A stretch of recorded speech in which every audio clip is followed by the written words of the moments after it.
எபிரேயருக்கு எழுதின நிருபம் 6ஆம் அதிகாரம். எபிரேயருக்கு எழுதின நிருபம் 6ஆம் அதிகாரத்தை எடுத்துக்கொள்ளுங்க. 9ஆம் வசனத்திலிருந்து அப்படியே நம்ம தொடர்ந்து இந்த சாப்டரை முடிகிற வரைக்கும் 20ஆம் வசனம் வரைக்கும் நம்ம வாசிக்கலாம். எபிரேயர் 6ஆம் அதிகாரம் 9ஆம் வசனத்திலிருந்து 20ஆம் வசனம் வரைக்கும் ஒருவர் சத்தமாய் வாசி. பிரியமானவர்களே, நாங்கள் இப்படி சொன்னாலும் நன்மையானவைகளும் ரட்சிப்புக்குரியவைகளுமான காரியங்கள் உங்களிடத்தில் உண்டாக இருக்கிறது என்று நம்பியிருக்கிறோம்.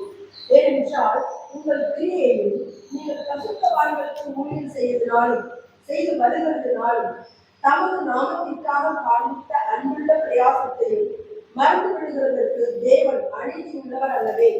நீங்கள் அசதியாய் விடாமல் வாக்குத்தத்தமான ஆசீர்வாதங்களை விசுவாசத்தினாலும் நீடிய பொறுமையினாலும் சுதந்திரித்துக் கொள்ளுகிறவர்களை பின்பற்றுகிறவர்களாய் இருந்து உங்களுக்கு நம்பிக்கையின் பூர்ண நிச்சயம் உண்டாகும்படி நீங்கள் யாவரும் முடிவு பரியந்தம் அப்படியே ஜாக்கிரதையை காண்பிக்க வேண்டும் என்று ஆசையாய் இருக்கிறோம்.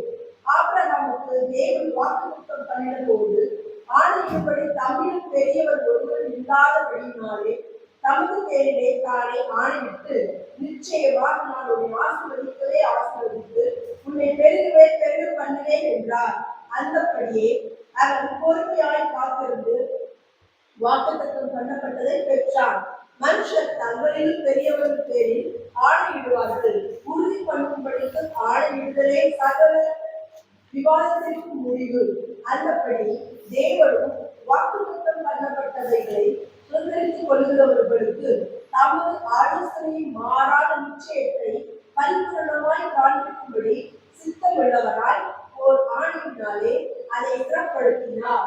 நமக்கு முன்வைக்கப்பட்ட நம்பிக்கை பற்றி கொள்ளும்படி அடைக்கலமாய் ஓடி வந்த நமக்கு 2 மாறான விசேஷங்களினால் நிறைந்த ஆதரவு உண்டாகும்படிக்கு எவ்வளவேனும் பொய் உரையாத தேவன் அப்படி செய்தார். அந்த நம்பிக்கை நமக்கு நிலையும் உறுதியும் திரைக்குள்ளாக போகிறதுமான ஆத்ம நங்குரமாய் இருக்கிறது.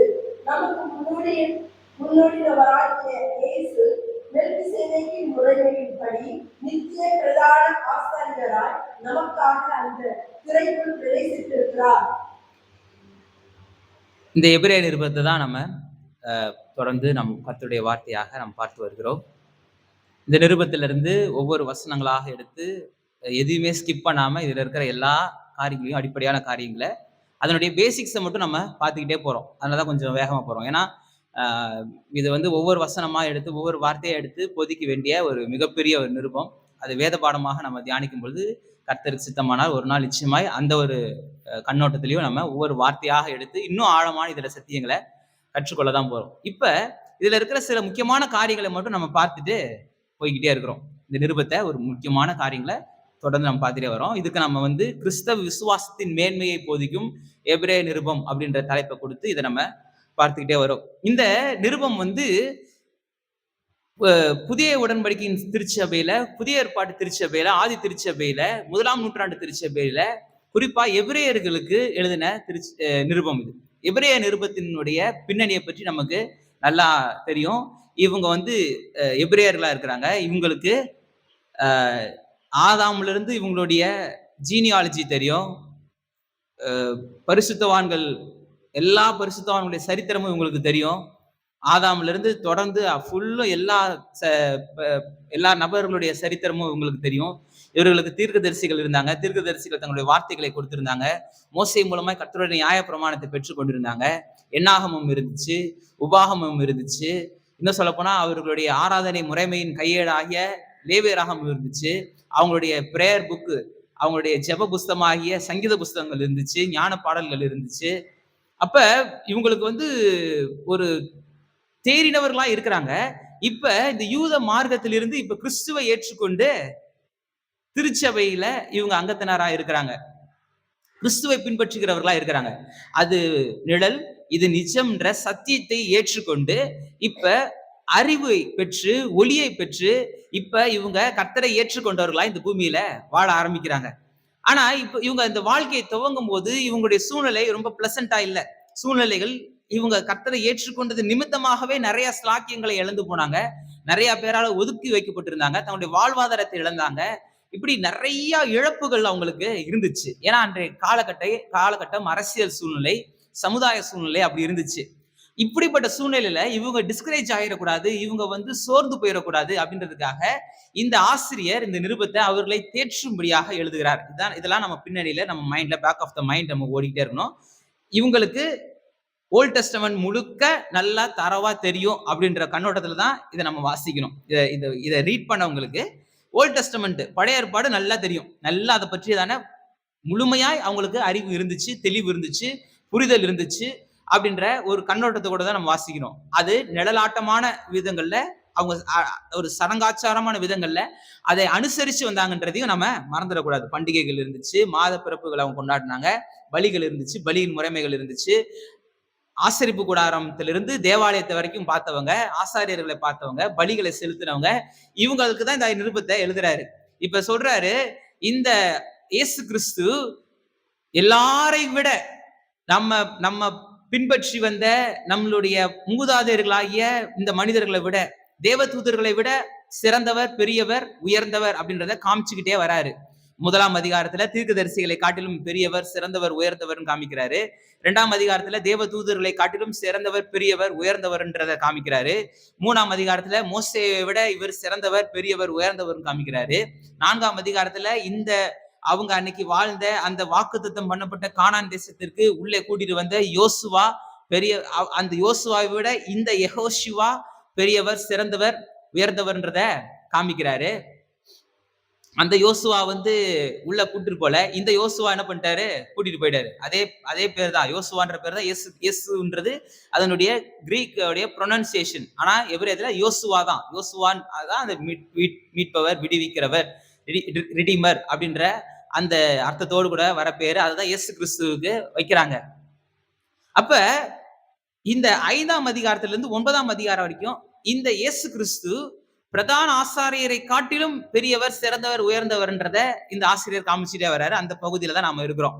அந்த பகுதியில 6ஆம் அதிகாரத்துல நாம வந்திருக்கிறோம். 6ஆம் அதிகாரத்துல மிகப்பெரிய சில காரியங்களை, மிகப்பெரிய சத்தியங்களை நமக்கு வெளிப்பாடாக கொடுத்து, நம்மளை எச்சரித்து, நம்முடைய ரட்சிப்பை நாம் இழந்து போயிடக்கூடாதபடிக்கு, நம்முடைய மீட்பை நாம அசட்டே எண்ணிராதபடிக்கு, நாம் பெற்ற அந்த ரட்சிப்பின் அனுபவத்தை துச்சமாய் நினைச்சிடாதபடிக்கு, இந்த ரட்சிப்பின் பரிபூரணத்தை நாம் அடையணும் அப்படின்றது இந்த ஆசிரியருடைய விருப்பமா இருக்கு. ஒரு திருச்சபையில நாம உபதேசிக்கிறோம், சுவிசேஷங்களை, கர்த்தருடைய சுவிசேஷத்தை நாம திருச்சபைக்கு வெளியே அறிவிக்கிறோம். திருச்சபைக்குள்ள நாம என்ன பண்றோம், உபதேசிக்கிறோம், ஜனங்களை எக்யூப் பண்றோம், ஜனங்களை வளர்க்கிறோம். இங்க இந்த ஆசிரியர் அதான் செய்யறாரு. திருச்சபைக்குள்ள உள்ள இருக்கிறவங்கள அவங்கள எக்யூப் பண்றாரு. அவங்களுக்கு நல்ல சவுண்ட் டாக்டரின்ஸை கொடுத்து அவங்கள தேறினவர்களாய் மாற்றுவதற்கு இந்த நிருபத்தை அவர் பயன்படுத்துகிறார். நாமளும் அதற்காக இந்த நிருபத்தை பயன்படுத்துகிறோம். நம்முடைய ஆவிக்குரிய ஜீவியத்துல நம்ம வளர்ந்து போகுவதற்கு இந்த நிருபம் நமக்கு பெரிய உதவியா இருக்கு. நிறைய சத்தியங்களை நம்ம அறிவதற்கும், நம்முடைய கண்கள் திறக்கப்படுவதற்கும் இந்த நிருபம் நமக்கு பெரிய உதவியை தருகிறது. இதுல கடந்த வாரத்துல நம்ம இந்த 12ஆம் வசனம் வரைக்கும் நம்ம வாசிச்சிருந்தோம். ஆனா 9ல இருந்து 12 வரைக்கும் நம்ம பார்க்கல. அதனால இன்னைக்கு நான் 9ல இருந்தே மறுபடியும் அதை நான் பண்றேன். 13ஆம் வசனத்துல இருந்து தான் இன்னைக்கு போயிருக்கணும். நான் ஏன் மறுபடியும் 9ஆம் வசனம் வந்தேன்னா, போன வாரத்துல டைம் இல்லாத, நேரம் இல்லாததுனால நமக்கு 9, 10, 11, 12 இந்த 4 வசனங்கள்ல நம்ம அதுல நிறைய வேத வசனங்கள் இருக்கு. நிறைய வேத வசனங்களை பார்த்துட்டு அதை நம்ம பண்ணல. அதை நம்ம பண்ணிட்டு நம்ம அடுத்ததுக்குள்ளாக நம்ம போயிடலாம். இப்போ 9ஆம் வசனத்துல, இப்போ 8ஆம் வசனம் வரைக்கும் என்னன்னா, இந்த நிருபத்துல மொத்தம் 5 எச்சரிப்புகள் இருக்கு. நான் சொல்லியிருக்கேன் ஆரம்பத்துல சொல்லும்போது சொன்னேன். இந்த நிருபத்துல மொத்தம் 5 இடங்கள்ல எச்சரிப்பான வசனங்கள் வருது. இந்த எச்சரிப்புகள்ல 3வது எச்சரிப்பு இந்த 8ஆம் வசனத்தோட முடியுது. நம்மளுக்கு சீர்திருத்தி, நம்மளை ஸ்திரப்படுத்தி, நிலைநிறுத்தி, நம்மளை பலப்படுத்தி, கர்த்தருடைய சமூகத்துல, கர்த்தருடைய பிரசன்னத்துல நாம் நிலைநிற்கணும், அவருடைய பிரசன்னத்துல நாம் காணப்படணும்ன்ற அளவுக்கு இந்த ஆசிரியர் நமக்கு தெளிவை ஏற்படுத்துகிறாரு. 8ஆம் வசனத்தோட இந்த எச்சரிப்பை முடிச்சுட்டு 9ஆம் வசனத்துல இருந்து அவங்களுக்கு மறுபடியும் சில காரியங்களை போதிக்க ஆரம்பிக்கிறாரு. என்ன சொல்றாரு 9ஆம் வசனத்துல? நாங்கள் இப்படி சொன்னாலும் நன்மையானவைகளும் ரட்சிப்புக்குரியவைகளுமான காரியங்கள் உங்களுக்கு உண்டாயிருக்கிறது என்று நம்பியிருக்கிறோம். நன்மையானவைகளும் ரட்சிப்புக்குரிய காரியங்கள் உங்களிடத்துல உண்டாயிருக்கிறது என்று நம்பி இருக்கிறோம். ஒரு திருச்சபையில நன்மையானவைகளும் ரட்சிப்புக்குரியவைகளும் உண்டா இருக்க வேண்டும் என்றது இதுல இருந்து நம்ம கற்றுக்கொள்ள வேண்டிய சத்தியம். இப்படிதான் நம்ம ரெலவென்ட் பண்ணோம். இது ஒரு ஆசிரியர் ஒரு திருச்சபைக்கு, குறிப்பா 1ஆம் நூற்றாண்டுல இருந்த எருசலேம் பட்டணத்துல இருந்த எபிரேய திருச்சபைக்கு எழுதுறாரு. இது யாருக்கோ எழுதுறாங்க, இதுக்கு எனக்கும் எந்த சம்பந்தமும் இல்லை அப்படின்ட்டு நம்ம பார்த்துட்டு இருக்க கூடாது. இதை வாசிக்கும் போது எப்படி நம்ம ரெலவென்ட் பண்ணணும், இது எப்படி நம்ம நமக்குன்னு பொருத்தி பார்த்துக்கணும்னா, இதுல சொல்றாரு பாருங்க, ஒரு திருச்சபையில அவரு சில காரியங்களை காண்கிறாரு, சில நன்மைகளை காண்றாரு, அதையும் என்ன பண்றாரு, காமிச்சு கொடுக்குறாரு. சில தவறுகளை காட்டி கொடுக்கும் பொழுது நம்முடைய காலத்துக்கு அது பொருந்தது. சில நேரங்களில் நாமளும் அந்த மாதிரியான பாவங்கள்ல இருக்கிறோம், நாமளும் அது மாதிரி ஒரு கர்த்தருக்கு விரோதமான செயல்கள்ல இருந்துடுறோம். இப்படி இருக்கும் பொழுது இதுல இருந்து விடுபட்டு இதுல இருந்து நாம முன்னேறி வரணும் அப்படின்றத நம்ம அதுல இருந்து கத்துக்கிறோம். அந்த திருச்சபையில இருந்த அந்த கெட்ட குணாதிசயங்கள் நம்மகிட்ட இருக்கக்கூடாது அப்படின்ற எச்சரிப்பை நம்ம பெற்றுக்கொண்டிருக்கிறோம். அதே போல அங்க இருக்கிற நல்ல குணாதிசயங்களை பார்க்கும்போது நம்ம இடத்துல அந்த குணாதிசயங்கள் இருக்கா அப்படின்றதையும் நம்ம பார்க்கணும். அது ரொம்ப ரொம்ப முக்கியம். இந்த இடத்துல இந்த ஜனங்கள்கிட்ட நன்மையானவைகளும் ரட்சிப்புக்குரியவைகளும் இவங்களுக்கு இருந்துச்சா? என்ன நன்மையானவைகளும் ரட்சிப்புக்குரியவர்களும் இவங்களுக்கு இருந்துச்சு அப்படின்றத ஒரு 2 வசனங்களை நம்ம பார்த்தோம். போன வாரத்தை இந்த 2 வசனங்களை நம்ம வாசிச்சோம்.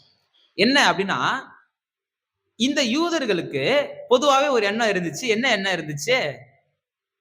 மற்ற ஜனங்கள், புறவினத்தார், இவங்க எல்லாரையும் கர்த்தர் எதுக்கு உண்டாக்கி இருக்கிறாரு அப்படின்னா, நரகத்துல விறகு கட்டையா உண்டாக்கி இருக்கிறாருன்னு நம்பிட்டு இருந்தாங்க. நரகத்துல எரியறதுக்கு விறகு கட்டையா உண்டாக்கினாங்க. அதாவது மற்ற ஜனங்களை அவங்க மனிதர்களாகவே மதிக்கல. ஏன்னு கேட்டா, தங்களிடத்துல நியாயப்பிரமாணம் இருந்துச்சு, தங்களிடத்துல சட்ட திட்டங்கள் இருந்துச்சு, ஒழுக்க நெறிமுறைகள் இருந்துச்சு, அதை கர்த்தரே கற்றுக் கொடுத்தார் அப்படின்றதுல இவங்க இருந்தாங்க. அதனால மத்தவங்க எல்லாரையும் அவங்க வந்து ஒரு காட்டு மிராண்டிகளாகவும் ஒரு காட்டுவாசிகளாகவும் என்ன பண்றாங்க பார்த்தாங்க. தங்களை நாகரிகத்துல முன்னேறினவர்களாய் ரொம்ப அட்வான்ஸ் ஆனவங்களா அவங்க பார்த்தாங்க. அது ஓரளவுக்கு நிஜமா இருந்தா கூட, ஆனா எல்லா ஜனங்களும் கர்த்தருடைய பிள்ளைங்கன்றதுல எந்த மாற்றமும் கிடையாது. மனிதர்கள் யாவரும் கர்த்தருடைய பிள்ளைகள். ஒரே மனிதனிலிருந்து தான் எல்லா மனுஷனும் வந்தாங்க. எந்த மிருகத்திலிருந்து வரல. எந்த நியாண்டர்தால்ஸ், டெனிசோவன்ஸ், அப்புறம் ஹோமோசேபியன்ஸ், இது மாதிரி நிறைய விதங்கள்ல இப்ப ஹோமோசேபியன்ஸ் தான் இன்னைக்கு வந்து எவாலுவேட் ஆயிட்டு இன்னைக்கு வந்திருக்கிறாங்க அப்படின்ற மாதிரியான சில கூற்றுகள் இருந்தா கூட, இதெல்லாம் வந்து வேற ஒரு கண்ணோட்டத்துல நம்ம பார்க்கணும். இதனுடைய இது வந்து வேற ஒரு டைமென்ஷன்ல இருக்கு. அறிவியலாளர்கள் கண்டுபிடிக்கிறதுலாம் அதனுடைய ரியாலிட்டி வேற. ஆனா ஹியூமன் ரேஸ்ன்றது இப்படிப்பட்ட ஒரு மிருகத்திலிருந்து வரல, ஒரு மனிதனிடத்திலிருந்து வந்தது. அப்ப எல்லாருக்கும் ஒரே தகப்பன், அது ஆதாம். இந்த ஆதாம் விழுந்து போயிடுறாரு. 2ஆம் ஆதாமாகிய இயேசு கிறிஸ்துவின் மூலமாய் இன்றைக்கு ஆவிக்குரிய ஜீவியத்துல நமக்கு அவர் மூலமாய் நாம பிதாவின் இடத்துல சேரும் சாக்கியத்தை பெற்று இருக்கிறோம். அப்ப ரொம்ப தெளிவா நம்ம தெரிஞ்சுக்க வேண்டியது, எல்லா மனிதர்களும் கர்த்தருடைய பிள்ளைகள் தான். எல்லாருக்கும் கர்த்தர் இடைப்படுகிறாரு. ஆனா யூதர்களுக்கு அப்படிப்பட்ட எண்ணம் இல்லை. ஆனா இந்த யூதர்கள் ரட்சிப்பை பெற்றுக் கொண்டதுக்கு அப்புறம் மற்ற மக்களும் ரட்சிப்பை பெற்றுக்கொள்றாங்க அப்படின்னும் பொழுது இவங்க பொறாமை அடையல. இவங்க வந்து என்ன, இது நம்ம தானே இவ்வளவு நாள் வந்து ஒரு எலைட் பீப்புளா இருந்தோம், கடவுளுக்கு நெருக்கமானவர்களா நம்ம இருந்தோமே, இன்னைக்கு நம்மள மாதிரியே எல்லாருமே கடவுளுக்கு நெருக்கமானவர்கள் அப்படின்ட்டு வரும்பொழுது இது எப்படி இது அப்படின்ட்டு அவங்க மற்றவர்களை புறந்தள்ளல, மாறாக அவங்க உளமாற சந்தோஷம் அடைந்தாங்க. இதுதான் நம்ம அப்போஸ்தலர் நடபடிகள் 11ஆம் அதிகாரம் 18ஆம் வசனத்துல நம்ம பார்த்தோம். அப்போஸ்தலர் நடபடிகள் 11ஆம் அதிகாரம் 18ஆம் வசனத்துல என்ன போட்டிருக்கு?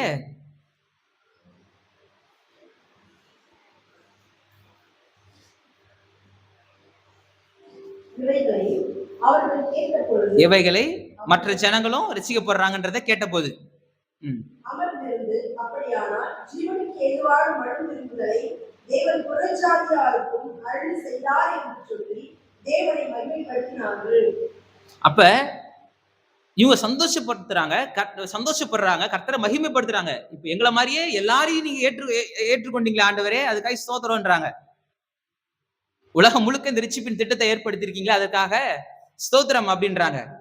இன்னும் இவங்கள்ட்ட இருந்த நன்மையான குணாதிசயங்கள்ல நிறைய வேத வசனங்கள் மூலமா நம்ம பார்க்கலாம். இன்னும் ஒரே ஒரு வசனத்தை வாசிக்கலாம். எபிரேய நிருபத்துல 10ஆம் அதிகாரத்துல 34ஆம் வசனத்துல பாத்தீங்கன்னா, நான் கட்டப்பட்டு இருக்கையில் நீங்கள் என்னை குறித்து பரிதபித்ததுமன்றி பரலோகத்தில் அதிக மேன்மையும் நிலை உள்ளதுமான சுதந்திரம் உங்களுக்கு உண்டென்று அறிந்து உங்கள் ஆஸ்திகளையும் சந்தோஷமாய் கொள்ளையிட கொடுத்தீர்கள். கொள்ளையிட்டாங்க. எதற்கு? கர்த்தரை ஏற்றுக்கொண்ட நிமித்தம் இவங்க ஆஸ்திகளை கொள்ளையிட்டாங்க, அநியாயமாய் பிடுங்கி கொண்டாங்க. அநியாயமாய் பிடுங்கி கொண்டாங்க. அதுல எந்த விதமான நியாயமும் கிடையாது, எந்த விதமான நீதியும் கிடையாது, எந்த விதமான நேர்மையும் கிடையாது. இவங்க ஆஸ்திகளை கொள்ளையிட கொடுத்துட்டாங்க. பரவாயில்ல போ, போனா போது, எனக்கு பரலோகத்துல இடம் இருந்தா போதும் அப்படின்ற அளவுக்கு இவங்க யோசிச்சு அந்த அளவுக்கு இவங்க செயல்பட்டாங்க தான். இததான் இந்த ஆசிரியர் சொல்றாரு, நன்மையானவைகளும் ரட்சிப்புக்குரியவைகளும் உங்க இடத்துல இருந்துச்சு அப்படின்றாரு. அப்ப சுவிசேஷம் பிரபலம் அடையும். இந்த சுவிசேஷத்திற்காக நான் என்ன வேணா செய்ய ஆயத்தமா இருக்கிறேன். இது ஒரு சபையினுடைய வாஞ்சியா இருக்கணும், ஒரு சபையினுடைய எண்ணமா இருக்கணும். இதுதான் நன்மையானவைகளும் ரட்சிப்புக்குரியவைகளும். என்ன நடந்தாலும் பரவாயில்ல, சுவிசேஷம் அது மூலமா பிரபலம் அடையணும். சுவிசேஷத்திற்காக நான் வைராக்கியமா இருப்பேன், கர்த்தரை ஏற்றுக்கொண்டதற்காக நான் வைராக்கியமா இருப்பேன். மற்ற ஜனங்களும் ஏற்றுக்கொள்ளணும், மற்ற ஜனங்களை என்ன பண்ணணும், கர்த்தரை ஏற்றுக்கொள்ளணும். இதற்கு நான் என்னால முடிஞ்ச எல்லா காரியங்களையும் நான் செய்வேன் அப்படின்ற ஒரு பெரிய வாஞ்சி உள்ளவர்களா இந்த ஜனங்க காணப்படுறாங்க. நம்மள்ட்ட அந்த வாஞ்சை இருக்கா? இல்லைன்னா அதை கொஞ்சம் சரி செய்ய வேண்டிய அவசியம் இருக்கு. அடுத்தது 10ஆம் வசனத்துல பாத்தீங்கன்னா, ஏனெனில் உங்கள் கிரியைகளையும் நீங்கள் பரிசுத்தவான்களுக்கு ஊழியம் செய்ததினாலும் செய்து வருகிறதுனாலும் தமது நாமத்திற்காக காண்பித்த அன்புள்ள பிரயாசத்தை மறந்து விடுவதற்கு தேவன் அநீதி உள்ளவர் அல்லவே. நீங்க செஞ்ச நற்கிரிகள் எல்லாவற்றையும் மறந்து போறதுக்கு கர்த்தரு அநீதி உள்ளவர் இல்ல, அவர் நீதி உள்ளவர் அப்படின்றத இங்க காண்பிச்சு கொடுக்கிறாரு. கர்த்தர் நீதி உள்ள நியாயாதிபதியா இருக்கிறாரு, அவர் நீதி உள்ளவரா இருக்கிறாரு. அடுத்தது 11ஆம் வசனத்துல, நீங்கள் அசதியாராமல் வாக்குத்தத்தமான ஆசீர்வாதங்களை விசுவாசத்தினாலும் நீடிய பொறுமையினாலும் சுதந்திரித்துக் கொள்கிறவர்களை பின்பற்றுகிறவர்களா இருந்து. இதுல இந்த அசதியாயிராமல்ன்றது ரொம்ப ரொம்ப முக்கியம். அசதியாயிராமல், ஒரு நிர்விசாரமா இல்லாம, சோர்ந்து போகாம, நீங்க எதிர்பார்த்து ஒரு விஷயத்தை செய்றீங்க, அதனுடைய முழு பலனை நீங்க காணாத போது சோர்ந்து போகாம, நீங்க உங்க வேலையில் நிற்கிறத கர்த்தர் பார்க்கிறாரு, நீங்க உங்களுடைய பிரயாசத்தை கர்த்தர் பார்த்துக்கிட்டு இருக்கிறாரு, உங்களுடைய முயற்சிகளை கர்த்தரே பார்த்துக்கிட்டு இருக்கிறாரு. அப்ப இப்படிப்பட்ட காரியங்கள்ல சில நேரத்துல கர்த்தர் ஒரு வாக்குத்தத்தத்தை கொடுக்குறாரு, சில நேரங்கள்ல அநேக நேரங்கள்ல நம்ம கர்த்தருடைய வார்த்தைகளை பெற்றுக்கொள்ளும் பொழுது அதை என்ன பண்ண முடியல, உடனே நம்மளால காண முடியல.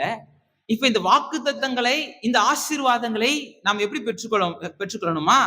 அசதியாயிராமல் பொறுமையோட, அதுவும் சாதாரண பொறுமையில, நீடிய பொறுமையினாலும் விசுவாசத்தினாலும் நீடிய பொறுமையினாலும் சுதந்திரித்து கொள்ளுகிறவர்களை பின்பற்றணும். நாம விசுவாசத்தினாலும் நீடிய பொறுமையினாலும் சுதந்திரித்துக் கொள்ளணும். சில இதுல ரொம்ப கஷ்டம் இல்ல, ரொம்ப இந்த விசுவாசத்தை அப்படியே காத்து நீடிய பொறுமையோடு கூட காத்து இருக்கிறதுன்றது ரொம்ப ரொம்ப கஷ்டமா இருக்கு. ஆனா இதுக்கு ஒரு எக்ஸாம்பிள் கிடைச்சிருச்சு, இதுக்கு ஒரு முன்னோடி நமக்கு இருக்கிறாங்கன்றதை நம்ம பார்க்கும்பொழுது அது நமக்கு ஒரு பிடிமானத்தை ஏற்படுத்துது. அப்ப இப்படி யாராவது பின்பற்றி இருக்காங்களா அப்படின்னா பின்பற்றி இருக்காங்க. வேதத்துல நிறைய உதாரணங்கள் நமக்கு பார்க்கிறோம். இப்ப கூட ஒரு உதாரணத்தை அவரே கொடுத்துட்டாரு, இந்த ஆசிரியரே கொடுத்துட்டாரு. அப்ப இந்த உதாரணங்களை பிடிச்சுக்கிட்டு இத நாம என்ன பண்ணணுமா? பின்பற்றணும். அவருடைய விசுவாசத்தை நாம பின்பற்றுகிறவர்களா இருக்கணும். எபிரேயர்ல, அதே எபிரேயர் நிருபத்துல 10ஆம் அதிகாரம் 36ஆம் வசனம் சொல்லிட்டு பாருங்க, நீங்க தேவனுடைய சித்தத்தின்படி செய்து வாக்குத்தத்தம் பண்ணப்பட்டதை பெரும்படிக்கு பொறுமை உங்களுக்கு வேண்டியதா இருக்கிறது. வாக்குத்தத்தங்களை பெறுவதற்கு பொறுமை ரொம்ப ரொம்ப அவசியம்.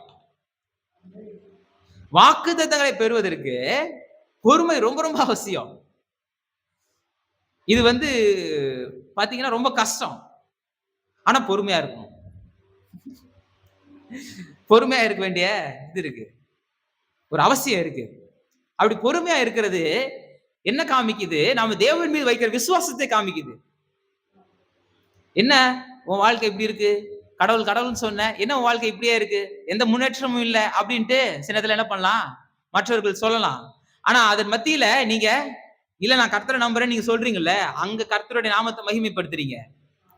நீங்க பொறுமையா இருக்கிற காலத்துல, நீங்க விசுவாசித்ததை காணாத காலத்துல, நீங்க கர்த்தரை பிடித்துக் கொள்கிற அந்த பிடிப்பு தான் உலகத்திற்கு நீங்க யாருன்றதை காமிக்கிறது மாத்திரம் இல்ல, கர்த்தருடைய பிரசனத்துல கர்த்தருக்காக நாம எவ்வளவு வைராக்கியமா இருக்கிறோன்றத நாம பறைசாற்றுகின்ற நேரம். அப்ப இந்த பொறுமை ரொம்ப ரொம்ப அவசியம். பொறுமையோட காத்திருந்து, அசதியாராமல் பொறுமையோட கூட காத்திருந்து. இன்னும் ரோமர்கள் நிருபம் 8ஆம் அதிகாரம் 25ஆம் வசனத்துல இன்னும் சொல்லுது பாருங்க. ரோமர்கள் நிருபம் 8ஆம் அதிகாரம் 25ஆம் வசனம்.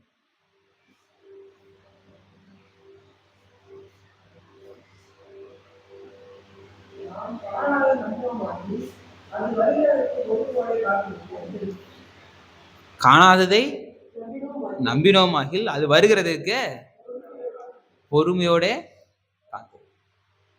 காண்கிறதை யாரும் நம்ப போறது கிடையாது, விசுவாசிக்க போறது. விசுவாசமானது நம்பப்படுகிறவர்களின் உறுதி, காணப்படாதவைகளின் நிச்சயம். காணப்படல, கண்ணுக்கே தெரியல, கண்ணுல இப்ப புலப்படல, ஆனா அது நிச்சயமா வரும் அப்படின்ற உறுதி, நிச்சயம். அது என் வாழ்க்கையில நான் அனுபவிப்பேன், என்னுடைய வாழ்க்கையில அதை நான் ருசி பார்ப்பேன், என்னுடைய வாழ்க்கையில அதை நான் முழுமையாய் செயல்படுத்துவேன், கர்த்தருடைய வாழ்க்கையில அதை நிறைவேற்றுவார் என்ற உறுதியாய் பிடிக்கிறத விசுவாசம். Faith substance and evidence. ஃபெய்த்தை வந்து அப்படிதான் வந்து டிஃபைன் பண்றாங்க. அது சப்ஸ்டான்ஸ் பிளஸ் அது எவிடன்ஸ். இப்போ ஒரு வீடு கட்டுறோம் அப்படின்னா காசுக்கு இருக்கணும், மணல், ஜல்லி, செங்கல், கம்பி, இதெல்லாம் என்ன எவிடன்ஸ், மூலப்பொருட்கள், சப்ஸ்டான்ஸ், அதெல்லாம் அதான் எவிடன்ஸ். என்ன அப்படின்னா அர்த்தம், வீடு கட்ட போறோம்னு அர்த்தம். அதே போல இதுல விசுவாசமும் என்னதான், ஒரு சப்ஸ்டான்ஸ், ஒரு எவிடன்ஸ், அதுவும் கூட இருக்கணும். அதான் எவிடன்ஸே. எவிடன்ஸ் வந்ததுக்கு அப்புறம் வர்றது விசுவாசம் கிடையாது, விசுவாசம் தான் எவிடன்ஸே. புரியுதா? விசுவாசம் தான் எவிடன்ஸே, விசுவாசம் தான் சப்ஸ்டான்ஸ். அது நம்ம ஒரு நாள் நம்ம மறந்துடவே கூடாது.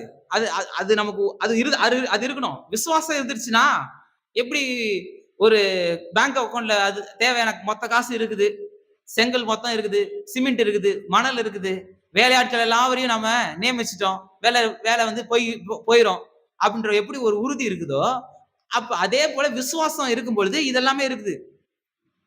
விசுவாசம் நமக்குள்ள வந்துருச்சுன்னா இது எல்லாமே நடக்கும் அப்படின்ற ஒரு மூலப்பொருள் மாதிரி அது எல்லாவற்றையும் நடப்பிக்கிற ஒரு காரியம். அதனால விசுவாசம் ரொம்ப ரொம்ப முக்கியம். விசுவாசத்தை குறித்து நம்ம திருச்சபையில நிறைய காரியங்கள் போதிச்சிருக்கேன். ஃபெய்த் 4 ஸ்டேஜஸ் ஆபிரகாமை குறிச்சு பார்த்திருக்கிறோம். எபிரேயர் 11ல இதுதான் விசுவாசத்தின் 4 நிலைகளை குறித்து நம்ம பார்த்திருக்கிறோம். நடைமுறைப்படுத்த வேண்டிய விசுவாசம்ட்டு தனியா ஒரு டாபிக்ல பார்த்திருக்கிறோம்.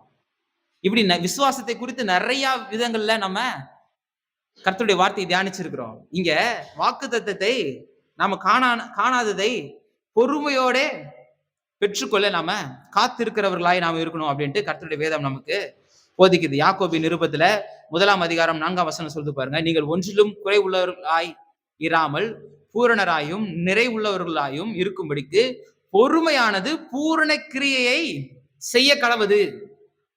இந்த பொறுமையினால உங்களுக்கு வரும் பலன், நீங்க கர்த்தருக்கு காத்திருந்து, பொறுமையோட காத்திருந்து, விசுவாசத்தோட காத்திருந்து, உங்களுடைய நன்மை வரும் வரை நீங்க காத்து இருக்கிறது என்ன ஆசீர்வாதத்தை தருது? ஒன்றிலும் குறைவுள்ளவர்களாய் இல்லாமல் பூரணராய் நிறைவுள்ளவர்களாய் உங்களை மாற்றுகிறது. எவ்வளவு பெரிய வாக்குத்தத்தம் பாருங்க. இது வாக்குத்தத்தம். வாக்குத்தத்தம்னா கர்த்தர் உன்னை மேன்மேலும் ஆசீர்வதிப்பார் அப்படின்றது மட்டும் வாக்குத்தத்தம் கிடையாது. இதுவும் வாக்குத்தத்தம் தான் இல்ல, இதுவும் வாக்குத்தத்தம். எப்படி போட்டிருக்கு பாருங்க. ஒன்றிலும் குறைவுள்ளவர்களாய் இல்லாமல் பூரணராய் நிறைவுள்ளவர்களாய் இருக்கும்படிக்கு ஒருமையானது பூர்ண கிரியையை செய்யும். அப்ப நீங்க கர்த்தருக்காய் பொறுமையோட காத்திருக்கிறீங்க, பொறுமையாக நீங்க காத்திருக்கிறீங்கன்னா நீங்க சோர்ந்து போகாதீங்க. உங்களுக்கு என்ன இருக்கு? ஒன்றிலும் குறைவுபட்டு போக மாட்டீங்க, பூரணராய் இருக்க போறீங்க, நிறைவுள்ளவர்களாய் வாழ போறீங்க. இதை விட என்ன பெரிய ஆசீர்வாதம் வேணும்? இதை விட ஒரு வார்த்தை என்ன? கர்த்தருடைய வார்த்தை நம்மளை தேற்றணும்னு நம்ம எதிர்பார்க்கிறோம் இல்ல? பொறுமை இப்போதைக்கு கொஞ்சம் கஷ்டமா தான் இருக்கு, இப்போதைக்கு கொஞ்சம் சிரமமா இருக்கு. ஆனா நீங்க பொறுமையோட காத்திருக்கும் பொழுது கர்த்தர் உங்களுக்கு நிறைவான பலனை தருகிறவராய் இந்த கர்த்தர் இருக்கிறார். அதுல நம்ம மறந்துடவே கூடாது. 12ஆம் வசனம் பாத்தீங்கன்னா இன்னும் என்ன சொல்லுது? உங்களுக்கு உங்களுக்கு நம்பிக்கையின் பூரண நிச்சயம் உண்டாகும்படி நீங்கள் யாவரும் முடிவு பரியந்தம் அப்படியே ஜாக்கிரதையை காண்பிக்க வேண்டும் என்று ஆசையா இருக்கிறோம். முடிவு பரியந்தம், டில் த எண்ட். நம்ம அப்படி இருக்கணுமா? அப்படி முடிவு பரியந்தம் யாராவது இருந்திருக்காங்களா? வாக்குத்தத்தங்களை முடிவு பரியந்தம் பெற்றுக்கொண்டவங்களை நமக்கு தெரியுமா? ஆபிரகாம். இதுல அவர் அதான் சொல்ல வர்றாரு. ஆபிரகாம தான் உதாரணமா காமிக்கிறாரு. 13ஆம் வசனத்துல ஆபிரகாமுக்கு தேவன் வாக்குத்தத்தம் பண்ணின போது ஆணையிடும்படி தம்மிலும் பெரியவர் ஒருவரும் இல்லாதபடினால் தமது பேரிலே அவரே என்ன பண்ணிட்டாரு? ஆணையிட்டு இருக்கிறாரு. அப்ப இந்த இப்ப முன்னாடி பார்த்திருக்கிறோம், இந்த வாக்குத்தத்தமான ஆசீர்வாதங்களை விசுவாசத்தினாலும் நீடிய பொறுமையினாலும் சுதந்திரத்துக் கொள்ளுகிறவர்களை பின்பற்றணும்னு போட்டிருக்கு. இப்படி செய்தவர் யாருன்னு பார்த்தா ஆபிரகாமா இருக்கிறாரு. நீங்க வாசிங்க, எபிரேயருக்கு எழுதின நிருபத்துல 11ஆம் அதிகாரத்துல இருக்கு பாருங்க. எபிரேயர் 11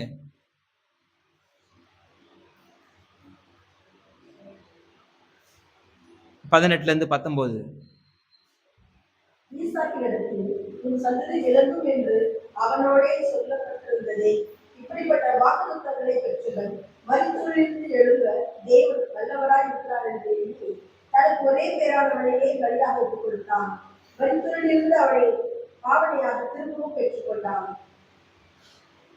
இது இந்த 13ஆம் வசனத்துக்கு எப்ப இது நடந்துச்சு அப்படின்றதுக்கு அங்க காமிக்குது. இன்னும் நீங்க இதனுடைய இன்னும் கொஞ்சம் ஃபார்வர்ட்ல போய் பாத்தீங்க, இன்னும் கொஞ்சம் முன்னாடி போய் பாத்தீங்கன்னா 11ஆம் வசனம் 12ஆம் வசனத்துல விசுவாசத்தினாலே சாராலும் வாக்குத்தத்தம் பண்ணினவர் உண்மை உள்ளவர் என்று எண்ணி கற்பந்தரிக்க பலனடைந்து வயது சென்றவர்களாய் இருந்தும் பிள்ளை பெற்றால் ஆனபடியினால் சரீரன் செத்தவன் என்று எண்ண தகும் ஒருவனாலே வானத்தில் உள்ள பெருக்கமான நட்சத்திரங்களைப் போலவும் கடற்கரையில் உள்ள எண்ணிறைந்த மணலை போலவும் மிகுந்த ஜனங்கள் பிறந்தார்கள்.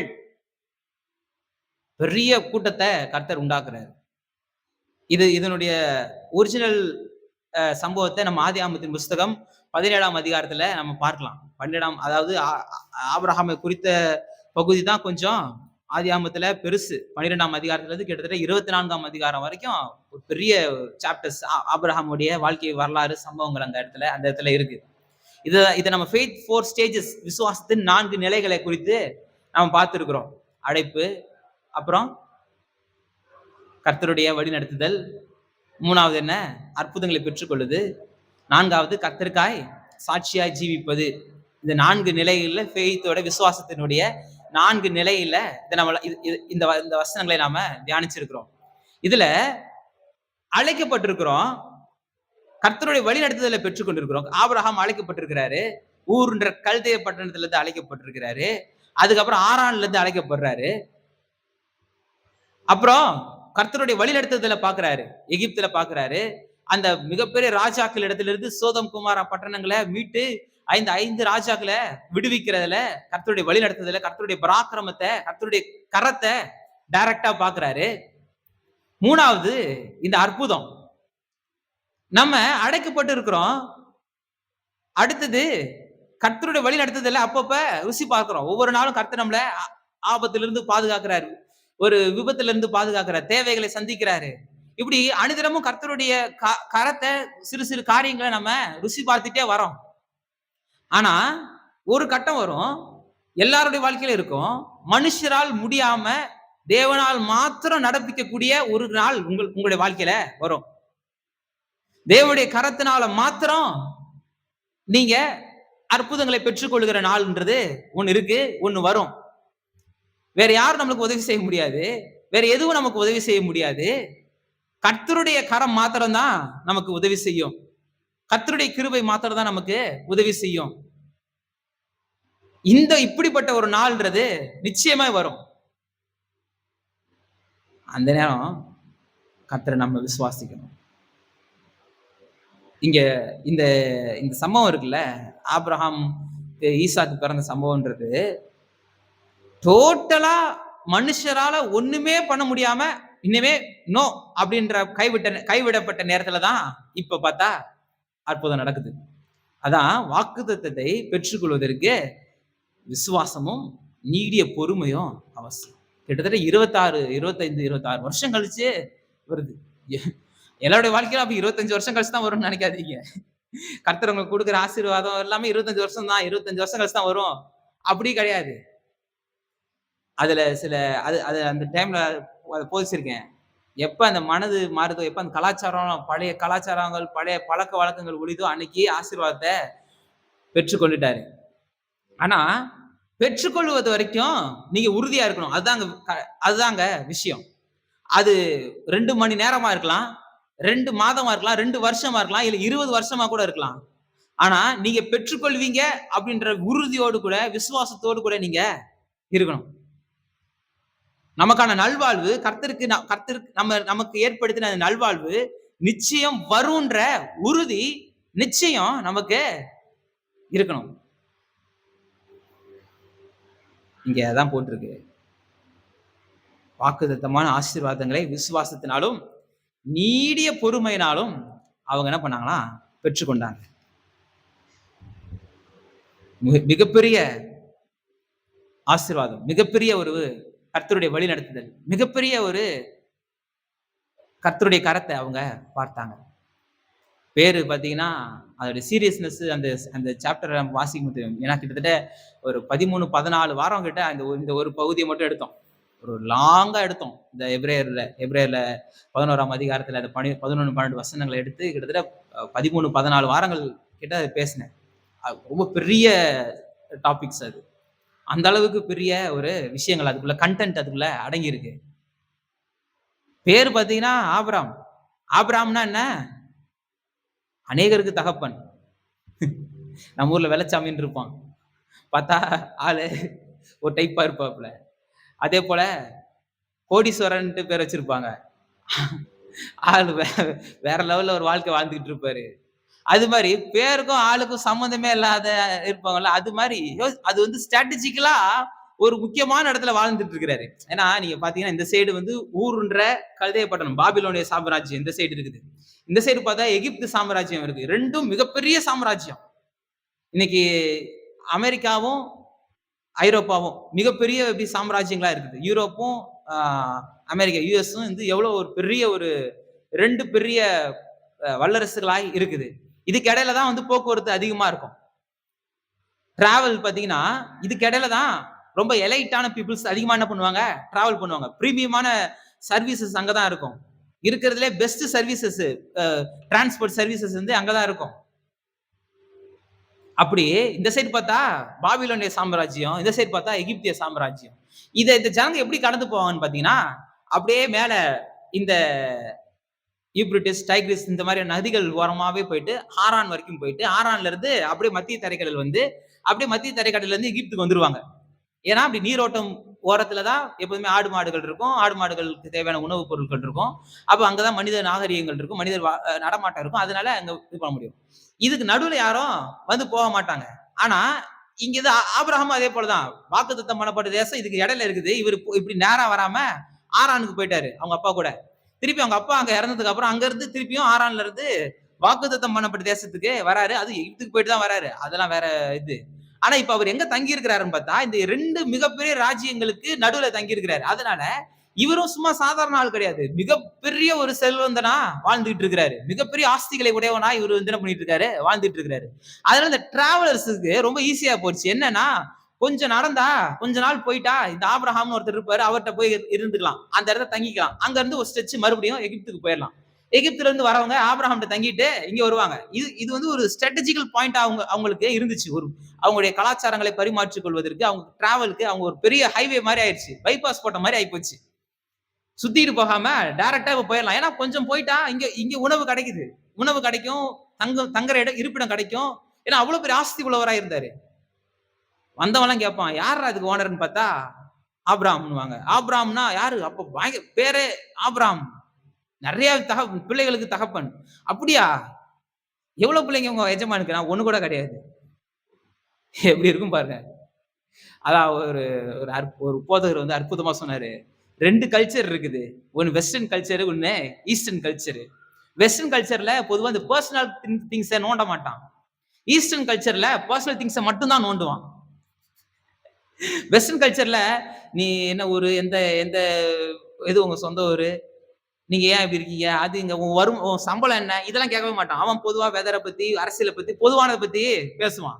ஆனா நம்ம ஆளுங்க பார்த்த உடனே என்ன பண்ணுவாங்க, முதல்ல என்ன, எந்த ஊரு, எந்த ஆளுங்க, இப்படிதான் வார்த்தையே வரும். இப்படிதான் கான்வர்சேஷனே ஆரம்பிக்கும். அதனாலதான் நிறைய நேரங்கள்ல இங்க வந்து வெஸ்டர்ன் கல்ச்சருக்கு டிராவல் பண்ணி போறவங்களுக்கு என்னென்ன வார்த்தை மத்த ஜனங்கள்ட்ட போய் பேசக்கூடாதுன்னு ட்ரெய்னிங் பண்ணி நம்ம ஆளுங்கள அனுப்பிச்சு வைப்பாங்க. இந்த மாதிரியான விஷயங்கள அங்க போய் வாய் திறந்துராத அப்படின்ட்டு. இந்த ஆபிரகாம் நம்முடைய ஈஸ்டர்ன் கல்ச்சரை சேர்ந்தவர். அப்ப எவ்வளவு ஒரு காசிப்ஸ் இருந்திருக்கும், எவ்வளவு ஒரு இது நடந்துருக்கும். பேரு மட்டும் அநேகருக்கு தகப்பன். ஆனா ஒரு பிள்ளை கூட இல்ல. எவ்வளவு கஷ்டம் பாருங்க அந்த நேரத்துல. இவ்வளவு இது இருந்திருக்கும். எவ்வளவு டிராவலர்ஸ் இருந்திருப்பாங்க. எவ்வளவு இது இருக்கும். இவ்வளவு ஆசைகள் இருக்கு. ஆனா புள்ள இல்ல அப்படின்ட்டு போயிருவாங்க. அதான் அந்த அம்மா டென்ஷன் ஆயிடுச்சு. இதாயிட்டு எகிப்துல இருந்து புடிச்சு வந்து அடிமை பெண்ண கட்டி கொடுத்துட்டு, பாரு இப்ப பாரு புள்ள வந்துருச்சுன்னு. ஆனா இப்ப பார்த்தா புள்ள வந்துருச்சான்னு கேட்டா வந்துருச்சு. கிட்டத்தட்ட 85 வயசுல வந்துருச்சு. நீங்க அ 16ஆம் அதிகாரத்துல ஆதியாகமத்தின் புஸ்தகம் 16ஆம் அதிகாரத்துல 85 வயசுல புள்ள வந்துருச்சு. 85 வயசுல புள்ள வந்துருச்சுன்னா நீங்க அது ஒண்ணும் அவ்வளவு பெரிய ஆச்சரியம் கிடையாது. நான் சொல்லியிருக்கேன்ல, எங்க தாத்தா அவருக்கே 70 வயசுல பிறந்தாரு.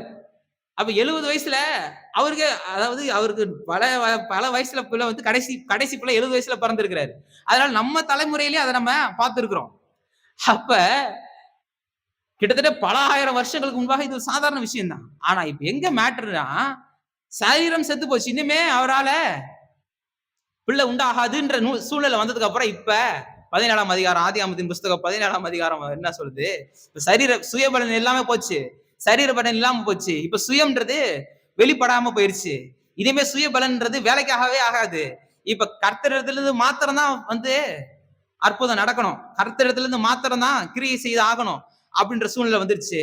ஆதியாகமம் 17ஆம் அதிகாரத்துல முதல் வசனம் சொல்லுது, ஆபிரகாம் 99 வயதான போது கர்த்தர் ஆபிரகாமுக்கு தரிசனமாகி, நான் சர்வ வல்லமை உள்ள தேவன், நீ எனக்கு முன்பாக நடந்து கொண்டு உத்தமனாயிரு. இப்ப வாக்குத்தத்தம் பண்ணப்பட்ட புள்ள அது கிடையாது. இப்ப பேரை வேற மாத்துறாரு. ஆபிரகாம்ன்றது ஆபிரகாம்னு மாத்துறாரு. ஜீவன் உள்ளவர்களுக்கெல்லாம் தகப்பன். இவ்வளவு நாள் வந்து அநேகருக்கு தகப்பன் வரும்போதே யாரும் இல்ல. அப்புறம் பார்த்தா ஒரே ஒரு புள்ள இருக்குது. கிட்டத்தட்ட அந்த 15 வருஷமும் என்ன சொல்லுவாங்க, என்ன எத்தனை பிள்ளைங்க? ஒரே புள்ள. என்ன ஒரே ஒரு புள்ளைய வச்சுட்டு அநேகருக்கு தகப்பன்றீங்க அப்படின்னு உடனே என்ன பண்ணிருக்கலாம், பேசியிருக்கலாம். இப்ப ஆண்டவர் பேரை மாத்திட்டாருன்னோனே முதல்ல அந்த வேலைக்காரங்க, அங்க இருக்கிற அந்த வீட்டின் பணி ஆட்கள் எல்லாருமே சந்தோஷமா இருப்பாங்க. அப்பாடா நம்ம ஓனருக்கு பேரை மாத்திட்டாருப்பா ஆண்டவர் ஒரு வழியா. அநேகருக்கு தகப்பன் சொல்லி ஒரே ஒரு புள்ளைய தான் காமிச்சுக்கிட்டு இருக்கிறோம். இனிமே ஆண்டவர் பேரை மாத்திட்டாராம். என்ன பேரு? ஜீவனுள்ளோர் எல்லாருக்கும் தகப்பன். இது அதை விட ரொம்ப மோசமா இருக்கு. சொல்லவே வாய் கூசுதுன்னு சொல்லியிருப்பாங்க அந்த காலத்துல. அப்படி நடந்திருக்கலாம். ஏன்னா ஈஸ்டர்ன் கல்ச்சர் அப்படிதான் நடந்திருக்கும். ஈஸ்டர்ன் கல்ச்சரே அப்படிதான் பேசுவாங்க. நம்மள மாதிரி தான் பேசுவாங்க. நாமளா தான் அப்படி பேசியிருப்போம். நம்ம அப்படியே சும்மா அப்படியே வானத்துல இருந்து இறங்கி வந்த பரிசுத்தவான்கள் மாதிரிலாம் அப்படியே உட்கார்ந்து இருக்காதீங்க. நம்ம என்ன பேச்சு பேசியிருப்போம்னு எனக்கு தெரியும். நம்ம மட்டும் ஆபிரகாம் வேலை செஞ்சு ஆபிரகாமுக்கு அந்த பேர் மட்டும் இருந்தா நாம என்ன ஓட்டி இருப்போம்ட்டு தெரியும். ஆடு மாடு ஓட்டினதை விட ஆபிரகாம் தான் அதிகமா ஓட்டி இருப்போம். இல்ல, பேரை மாத்திட்டாரு. ஆனா அந்த தரிசனத்தை வெளிப்படுத்துறாருங்க. ஜீவன் உள்ளவர்களுக்கெல்லாம் தகப்பனா மாற்றாரு. இப்ப நம்ம டாபிக் வந்துரும். இதுக்குள்ள போனா நான் சொன்னல, இது ஒரு பெரிய டாபிக். இதுக்குள்ள போனீங்கன்னா முடிவே இருக்காது. நானே கஷ்டப்பட்டு அந்த இதை முடிச்சேன். ஐயோ போதும்டா சாமின்ட்டு கிட்டத்தட்ட 13-14 வாரத்துக்கு அப்புறம் அடுத்தது 4வது போனோம். 3வது ஃபெய்த்தோட 3வது ஸ்டேஜ் முடிச்சுட்டு 4வது ஸ்டேஜுக்கு போனோம். எப்படி அற்புதங்களை நாம் பெற்றுக்கொள்றது அப்படின்னு. ஒவ்வொரு மனுஷனும் தன்னுடைய வாழ்க்கையில சாத்தியமில்லாத நேரங்கள்ல கர்த்தர் சாத்தியம் உண்டாக்குகிறவர். முடியவே முடியாது, இனிமே சான்ஸே கிடையாதுன்ட்டு உலகம் சொல்லலாம், மனுஷங்க சொல்லலாம். ஆனா கர்த்தர் மாற்றுவார். இந்த கர்த்தர் அற்புதத்தின் தேவன். இதை விசுவாசிக்கிறீங்களா? ஒருவேளை சாத்தியமே இல்லை, எதுவுமே நடக்காது, இதுக்கு எந்த விதமான வழிவாசலும் இல்லை, எந்த விதமான உதவியும் இல்லை, இப்படிப்பட்ட சூழ்நிலைகள் எல்லாருடைய வாழ்க்கையில இருக்கா? இருந்துச்சுன்னா ரொம்ப சந்தோஷம். இல்லைன்னா ஒரு நாள் கண்டிப்பா வரும். எல்லாருடைய வாழ்க்கையில வரும். நாம எல்லாரும் இந்த பூமியில தானே இருக்கிறோம். எல்லாருடைய வாழ்க்கையில இந்த தேவை வரும். ஐயையோ எந்த சைடு போறதே தெரியாம நிக்கிற நேரத்துல வரும். கர்த்தருடைய வழி நடத்துதல நீங்க பாப்பீங்க. கர்த்தர் உங்களை எப்படி கூட்டிட்டு போறாருன்றத பாப்பீங்க. அநேகருக்கு நீங்க சாட்சி சொல்லுவீங்க, நான் இப்படிப்பட்ட நிலையில இருந்தேன், கர்த்தர் என்னை கூட்டிட்டு வந்தார் அப்படின்ட்டு நீங்க சொல்லுவீங்க. நீங்க வாழ்ந்து காமிச்சு இந்த உலகத்திற்கு வழிகாட்டியாய் நீங்க இருப்பீங்க. அற்புதங்களை பெற்றுக்கொள்வீங்க. விசுவாசிக்கிறீங்களா? என் வாழ்க்கையில கர்த்தர் அற்புதம் செய்வார் என்று விசுவாசிக்கிறீங்களா? நிச்சயமா அற்புதம் செய்வார். அப்படிப்பட்ட அந்த அற்புதங்களை செய்கிற தேவனை தான் நம்ம ஆராதிக்கிறோம். இந்த இந்த அதான் சங்கீதக்காரன் சொன்னார்ல, நம்ம ஆராதனையில கூட பார்த்தோம். 48ஆம் சங்கீதத்துல 14ஆம் வசனத்துல, இந்த தேவன் என்றென்றும் உள்ள சதா காலங்களிலும் நம்முடைய தேவன் மரண பரியந்தம் அவர் நம்மளை நடத்த வல்லவராய் இருக்கிறார். அப்ப இப்படிப்பட்ட வாக்குத்தத்தங்களை பெற்றுக் கொள்வதற்கு நாம அசதியாயிராமல், 11ஆம் வசனத்துல எபிரேயர் 6:11 அசதியாயிராமல் இந்த வாக்குத்தத்தங்களை பெற்றுக் கொள்வதற்கு முடிவு பரியந்தம் நம்ம ஜாக்கிரதை உள்ளவர்களாய் காணப்படும் பொழுது இப்ப கர்த்தர் நமக்கு நம்மோடு கூட உடன்படிக்கை ஏற்படுத்துறார். ஆதியாகமத்தின் புஸ்தகம் 22ஆம் அதிகாரத்துல பாத்தீங்கன்னா 15ஆம் வசனம் போட்டிருக்கு பாருங்க. கர்த்தருடைய தூதரானவர் 2ஆம் தரம் வானத்திலிருந்து ஆபிரகாமை கூப்பிட்டு, இது வந்து ஃபெய்த்தோட 4வது ஸ்டேஜ். அதாவது பெரிய ஒரு சோதனை. அந்த சோதனை எப்படி அவர் ஹேண்டில் பண்ணாரு அப்படின்றதெல்லாம் பார்த்தோம். தன்னுடைய விசுவாசம் பரீட்சிக்கப்படும் பொழுது அந்த விசுவாசத்தை உறுதியாய் காத்து கொண்டாரு. அற்புதங்களை பெற்றுக் கொண்டிருக்கிறோம், அழைப்பு பெற்றுக் கொண்டிருக்கிறோம். கர்த்தருடைய வழி நடத்துதலை, கர்த்தருடைய பராமரிப்பை, கர்த்தருடைய போஷிப்பை, கர்த்தருடைய ஆதரிப்பை நாம் பெற்றுக் கொண்டிருக்கிறோம். அடுத்தது அற்புதங்களை பெற்றுக் கொண்டிருக்கிறோம். இப்ப ஒரு சோதனை வர நேரத்துல, டெஸ்ட் வர நேரத்துல, பரீட்சை வர நேரத்துல நம்முடைய விசுவாசத்தை உறுதியை காத்து கர்த்தருக்காய் வைராக்கியமாய் நிற்கும் போது இப்ப சொல்றாரு பாருங்க, நீ உன் புத்திரன் என்றும் உன் ஏக சுதன் என்றும் பாராமல் அவனை ஒப்பு கொடுத்து இந்த காரியத்தை செய்தபடியால்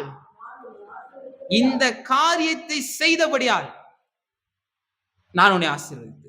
நம்ம எல்லாருக்குமே இந்த 17ஆம் வசனம் ரொம்ப பிடிச்ச வசனம். நான் உன்னை ஆசீர்வதிக்கவே ஆசீர்வதித்து உன் சந்ததியை வானத்து நட்சத்திரங்களைப் போலவும் கடற்கரை மணலைப் போலவும் பெருக பண்ணுவேன் என்று உன் சந்ததியார் தங்கள் சத்துருக்களின் வாசல்களை சுதந்திரித்துக் கொள்வார்கள் என்றும் நீ என் சொல்லுக்கு கீழ்ப்படிந்தபடியினால் உன் சந்ததிக்குள் பூமியில் உள்ள சகல ஜனங்களும் ஆசீர்வதிக்கப்படும் என்றும் என் பேரிலே ஆணையிட்டேன் என்று கர்த்தர் சொல்லுகிறார். அதுதான் இங்க 13ஆம் வசனத்தில் ஆபிரகாமுக்கு தேவன் வாக்குத்தத்தம் பண்ணின பொழுது ஆணையிடும்படி தம்மிலும் பெரியவர் ஒருவரும் இல்லாதபடினாலே தம்மில் பேரிலே தானே ஆணையிட்டு அப்படின்ட்டு இங்க வந்து இந்த ஆணை தான் சொல்றாரு.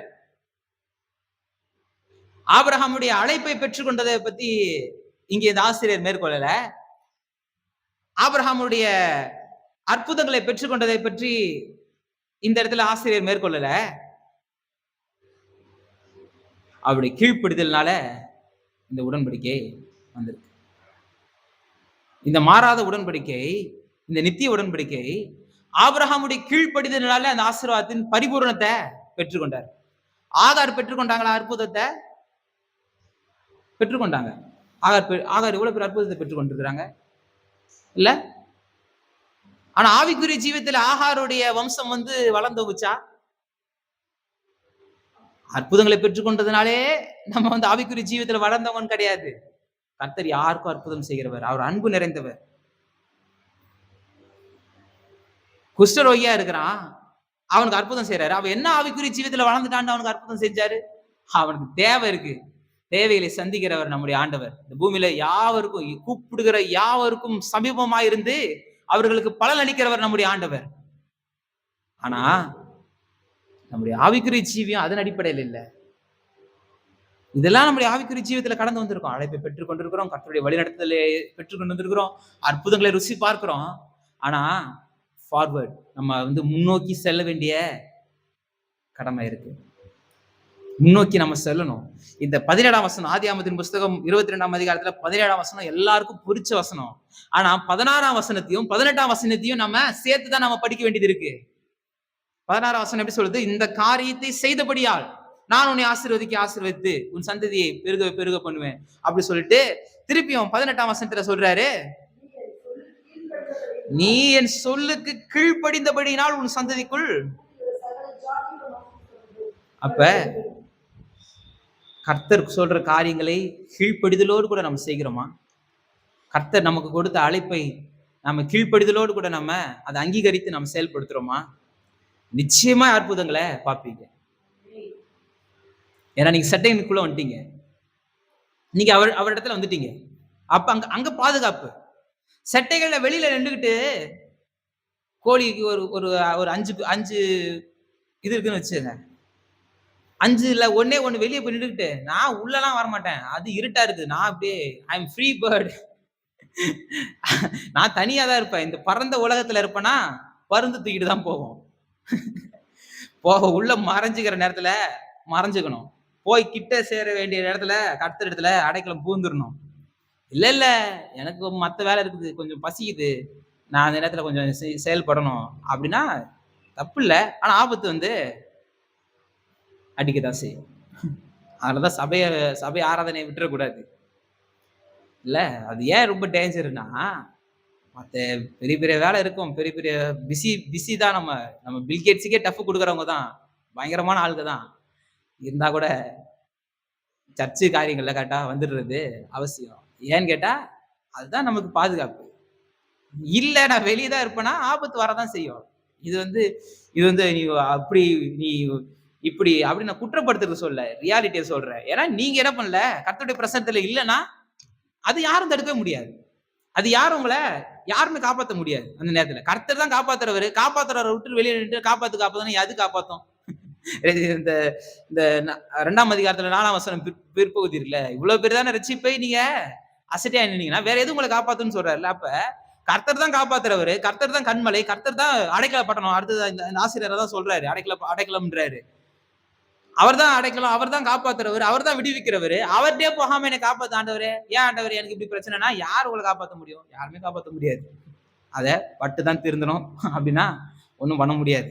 அப்ப இங்க பாத்தீங்கன்னா 13ஆம் வசனத்துல ஆபிரகாம் தன் கண்களை இதுல எபிரேயர் 6:13 தேவன் வாக்குத்தத்தம் பண்ணபோது ஆணையிடும்படி தம்மிலும் பெரியவர் ஒருவரும் இல்லாதபடியினாலே தமது பேரை தானே ஆணையிட்டு 14ல இருந்து அப்படியே 17 வரைக்கும் வாசிங்க. நிச்சயமாகவே நான் உன்னை ஆசீர்வதித்து பெருகவே பெருகவே என்றார். எப்ப எப்ப இந்த ஆசீர்வாதம் வருது? மறுபடியும் பாருங்க.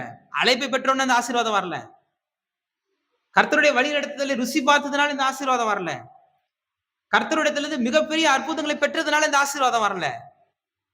கர்த்தருக்கு கீழ்ப்படிந்து கர்த்தருடைய வார்த்தைக்கு கர்த்தருடைய சத்தத்தை கேட்டு கர்த்தருடைய வார்த்தைக்கு தங்களை அர்ப்பணித்த போது இப்ப நிச்சயமாகவே நான் உன்னை ஆசீர்வதித்து அந்த டபுள் வேர்ப்னு சொல்லுவாங்க.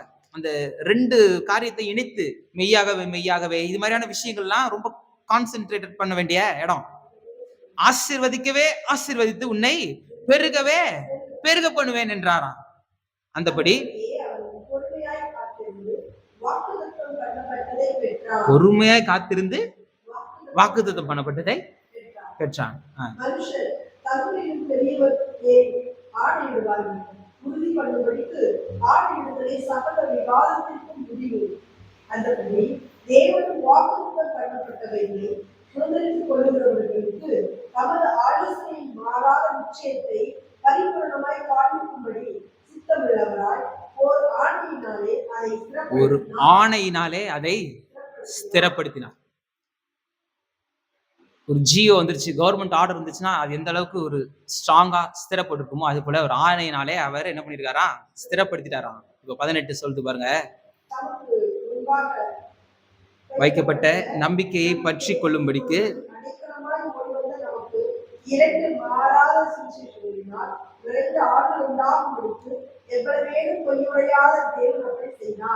ரெண்டு மாறாத விசேஷங்கள். என்ன 2 மாறாத விஷயங்கள்னா அவருடைய வாக்குத்தத்தமும் அவருடைய ஆணையும். Promise and oath. வாக்குத்தத்தமும் ஆணையும், இதுதான் 2 மாறாத விசேஷங்கள். இந்த 2 மாறாத விசேஷங்கள்னாலே என்ன பண்றாரா, நமக்கு முன்பாக வைக்கப்பட்ட நம்பிக்கையை பற்றி கொள்ளும்படிக்கு அடைக்கலமாய் ஓடி வந்த நமக்கு 7ஆம் சங்கீதத்துல 7ஆம் சங்கீதம் 1ஆம் வசனம் என்ன சொல்லுது பாருங்க. சங்கீதங்களின் புஸ்தகம் 7ஆம் சங்கீதம் 1ஆம் வசனம். என் தேவனாகிய கர்த்தாவே, நான் உம்மை நம்பி இருக்கிறேன். என்னை துன்பப்படுத்துகிறவர்களுக்கும் எல்லாருக்கும் விலக்கி ரட்சியும். உண்மையே நம்பி இருக்கிறேன், உண்மையே பற்றி கொண்டிருக்கிறேன், உண்மையே அடைக்கலமாய் கொண்டிருக்கிறேன். அப்படின்றாரு. 18ஆம் சங்கீதத்துல 2ஆம் வசனம் சொல்லுது பாருங்க. கர்த்தர் என் கன்மலையும், என் கோட்டையும், என் இரட்சகரும், என் தேவனும், நான் நம்பியிருக்கிற என் துருகமும், என் கேடகமும், என் இரட்சணிய கொம்பும், என் உயர்ந்த அடைக்கலமுமானவர். இங்க சங்கீதத்தை குறித்தான வேத பாடத்துல பாத்தீங்கன்னா, அத பத்தி ரொம்ப லாங் செஷனா போச்சு. இந்த 7ஆம் சங்கீதம் 1ஆம் வசனம்லாம் பெரிய செஷனா போச்சு. இன்னும் 91ஆம் சங்கீதத்துல 2ஆம் வசனம் எப்படி போட்டிருக்கு பாருங்க. 91ஆம் சங்கீதம் 2ஆம் வசனம்.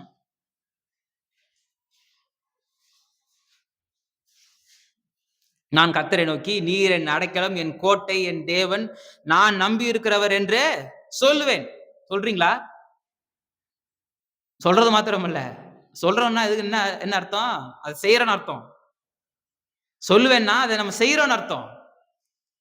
நீர் என் அடைக்கலம், என் கோட்டை, என் தேவன், நான் நம்பி இருக்கிறவர் என்று சொல்லுவேன் அப்படின்ட்டு சொல்றாரு. அப்ப அடைக்கலமாய் வந்த நமக்கு 2 மாறாத விஷயங்களை தராரு. 1 அவருடைய வாக்குத்தத்தம், 2வது அவருடைய ஆணை. அது உறுதி. ஏற்ற சமயத்துல நடக்கும். ஏன்னா அவர் மாறாதவர். காலம் நிறைவேறின போது தேவகுமாரன் வெளிப்பட்டாரு. அப்ப அவர் ஒரு காரியத்தை முன் குறித்தார்னா அந்த டைமிங் மாறவே மாறாது.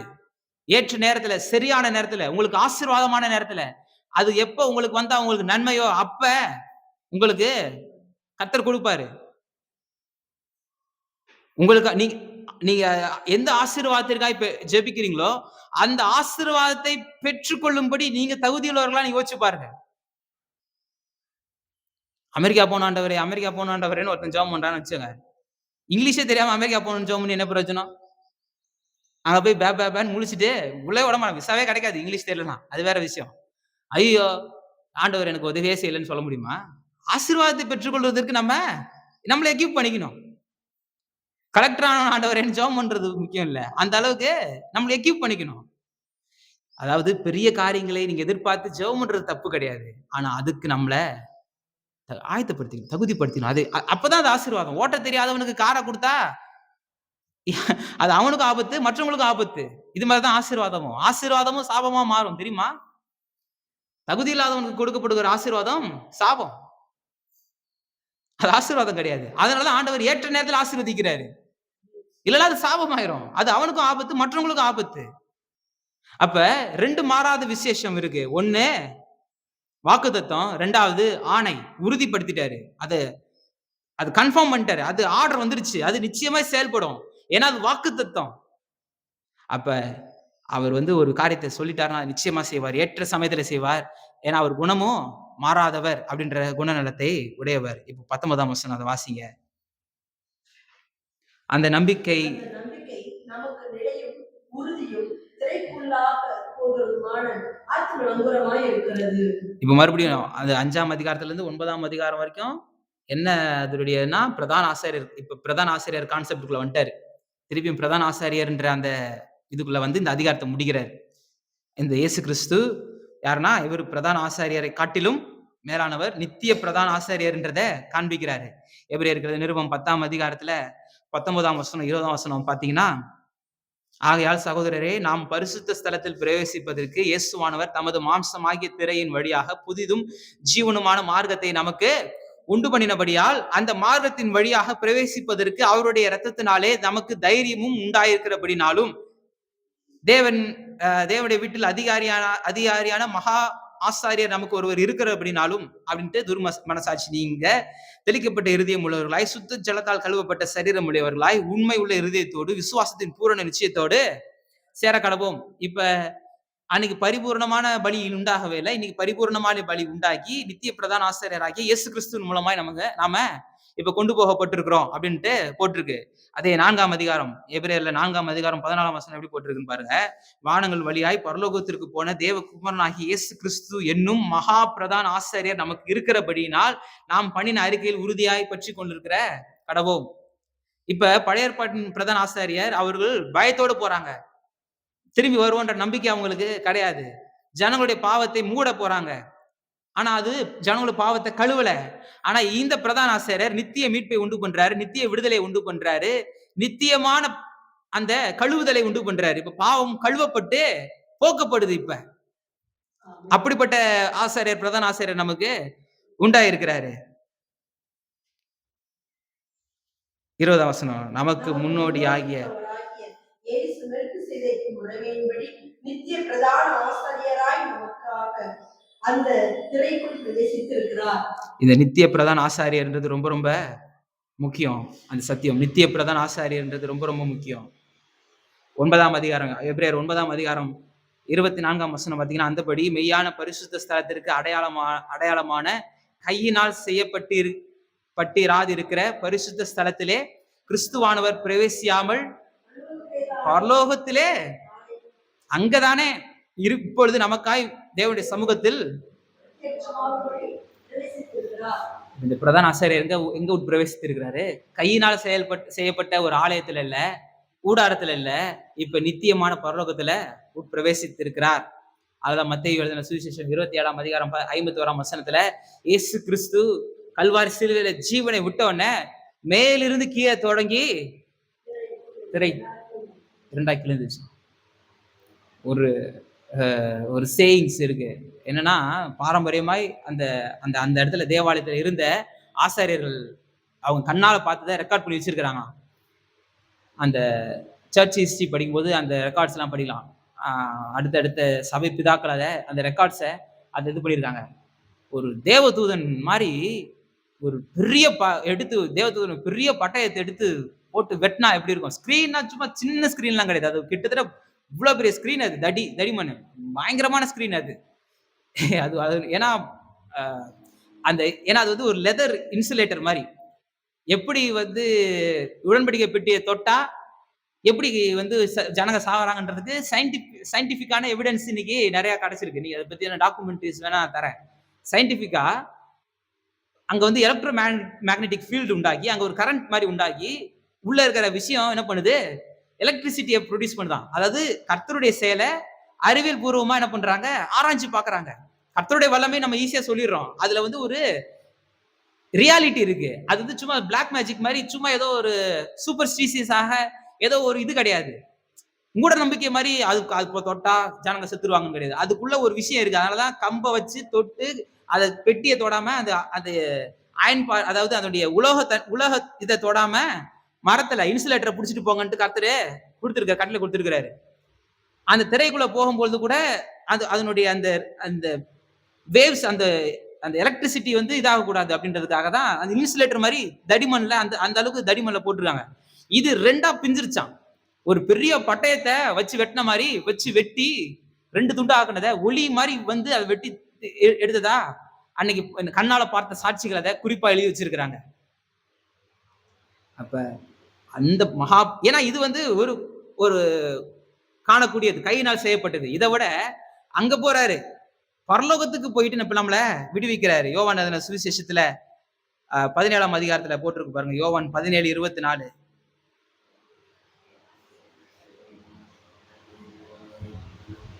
பிதாவே, உலக தோற்றத்திற்கு முன் நீர் என்னில் அன்பாய் இருந்தபடினால் நீர் எனக்கு தந்த என்னுடைய மகிமையை நீர் எனக்கு தந்தவர்கள் காணும்படியாக. இப்ப இந்த மகிமை எல்லாரும் காண முடியும். இப்ப எல்லாரும் பார்க்க முடியும். இப்ப வந்து கடவுள் இப்ப வந்து அது போய் மறைஞ்சுக்கிறது கிடையாது, ஒளிஞ்சுக்கிறது கிடையாது. இப்ப எல்லாருக்கும் வெளிப்படுது. இப்ப காணும்படியாக நான் எங்கே இருக்கிறேனோ அங்கே அவர்களும் என்னுடனே கூட இருக்க விரும்புகிறேன். இப்ப கர்த்தர் எங்க இருக்கிறாரோ அங்க நாம என்ன பண்றோமா? கூட அவர் கூட இருக்க அவர் விருப்பம் உள்ளவரா இருக்கிறாரு. நாம இருக்கிறோமா? அவரோடு கூட பந்தி இருக்கும்படி அவர் விருப்பமுடையவரா இருக்கிறாரு. கொலோசியர் நிருபம் 3ஆம் அதிகாரம் 1ஆம் வசனத்திலிருந்து 4ஆம் வசனம் வரைக்கும் பாத்தீங்கன்னா, நீங்கள் கிறிஸ்துவுடனே கூட எழுந்தது உண்டானால் கிறிஸ்து தேவனுடைய வலது பரிசத்தில் வீற்றிருக்கும் இடத்தில் உள்ள மேலானவைகளை தேடுங்கள். கூட வரீங்களா? வாசிக்கிறீங்களா? பூமியில் உள்ளவைகள் அல்ல. கொலோசியர் 3ஆம் அதிகாரம் வாசிங்க. 2ஆம் வசனம். பைபிளை பார்க்கணும்.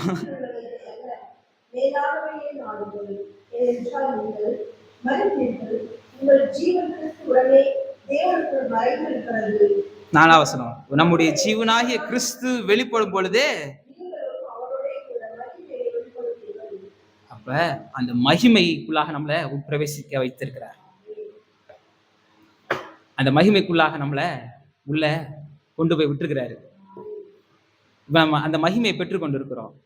அந்த காரியங்களை, அந்த மேலானவைகளை தேடக்கூடிய என்ன நமக்கு இருக்கணும்? அப்படிப்பட்ட வாஞ்சி உள்ளவர்களாய் நாம் இருக்கணும்.